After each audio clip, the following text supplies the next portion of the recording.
At some time, at the peak of his form, Antonio Bigfoot Silva instilled real fear in his opponents. This was a real ground-and-pound machine, which if it brought the opponent down, the fights often ended in a bloodbath and a real execution. So in 2011, Bigfoot brutally smashed Fedor, who due to the injuries received couldn't continue the fight. And this wasn't the first time when Silva performed such tricks, and today we will see the brightest and most significant of his performances. Bigfoot began his fighting career in 2005 in Britain and drove through the local leaders of the super heavy division. He took 5 battles there and each one in the first round, while leaving his opponents no chance of survival. Along the way he obtained 2 champions belts of Cage Rage and Cage Warriors, not the very last leagues in the world and in Britain in particular.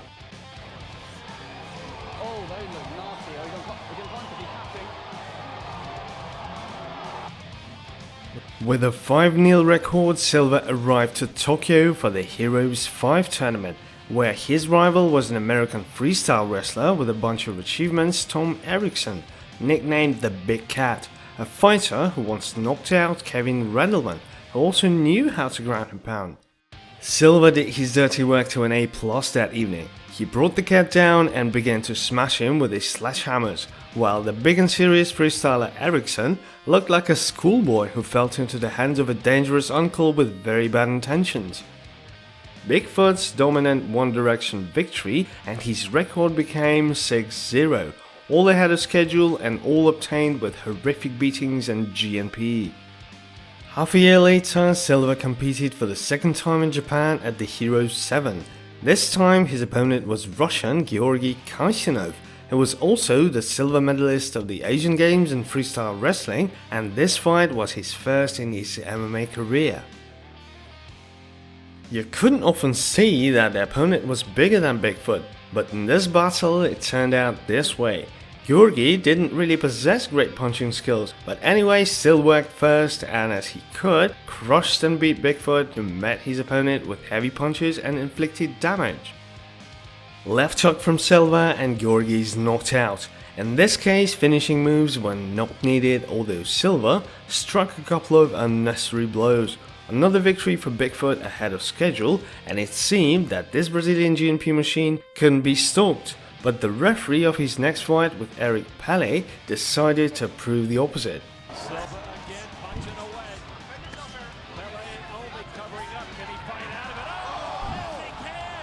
Bigfoot flew into a knockdown after one of the exchanges and Eric began to finish him off, but he did it quite gently except for a couple of elbows, after which the compassionate referee stopped the fight. So very controversial stop of the fight and the first defeat for Silva, who was trying to challenge this verdict, explaining to the referee that if he again serves his fight in the future, he will simply eat him without a trace of investigation. In 2000s, MMA gained more and more popularity and promotions grew like mushrooms after rain, much like bare knuckle fights are gaining momentum in our time. Bigfoot flew into one of these not bad organizations. He performed at the first Elite Extreme Combat tournament, where Frank Shamrock took the fight with Renzo Gracie in the main event. There were also Charles Bennett and Gina Carano. That evening, Antonio fought in a co-main event against Hawaiian Wesley Carrera from BJ Penn's team, and this fight shouldn't have ended with a decision, since the Hawaiian also liked to decide the outcome of his fights on his own, whether it was victory or defeat. Silva in this battle was in no hurry to ram Wesley into the canvas, and at first he jabbed the Hawaiian well on counterattacks, and then he couldn't resist and took the opponent down. By the classics, Bigfoot began to extinguish Wes with his sledgehammers, but the Hawaiian turned out to be a pretty strong guy who managed to get back on his feet after Bigfoot's GMP, while taking with him a gift of uppercut from the Brazilian.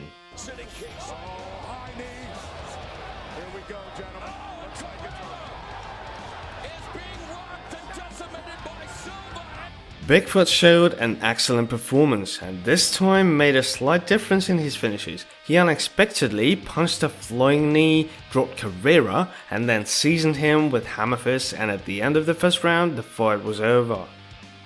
This is how Silva rolled over his opponents, who sometimes looked like ordinary beginners in battles with him.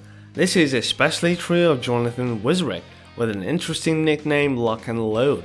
This Pole American had 11 wins and 1 loss against Ben Rothwell, but at the same time in battle he looked like a casual spectator who took too much whiskey and decided to show a couple of tricks on Bigfoot, but this prank got out of control. He with closed eyes flew into the clinch like a kamikaze on the Bigfoot, who was just playfully bombing the opponent with uppercuts, and then ended up behind his back downstairs, which in this case sounded like a sentence without a chance of appeal.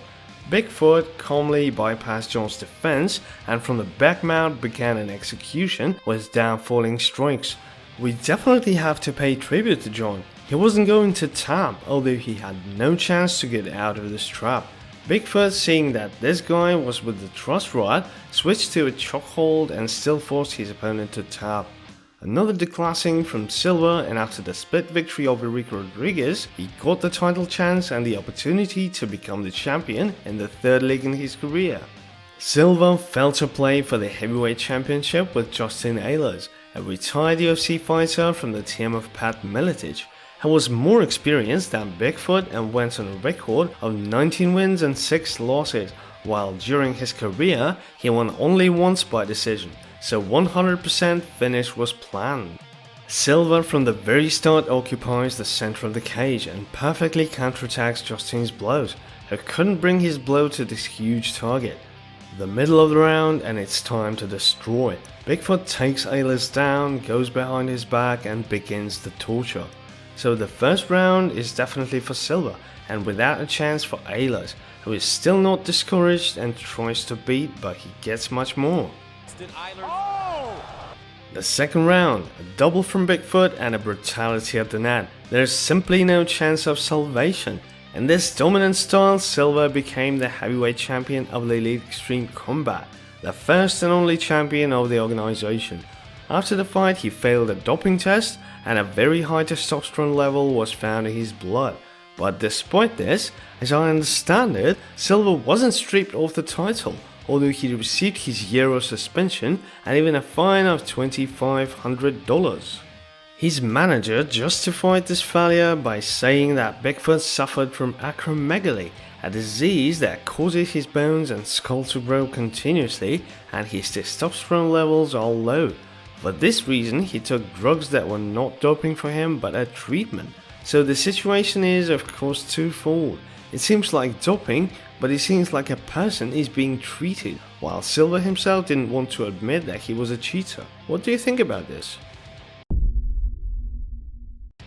In America, Silva was banned to fight for a year, but in such cases, good old Japan always comes to the rescue.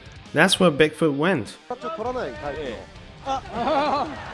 He went to the Sengoku tournament and his rival was the lovable Yoshihiro Nakao, nicknamed Kiss, which he received for a knockout after an optional flirt with Heath Herring.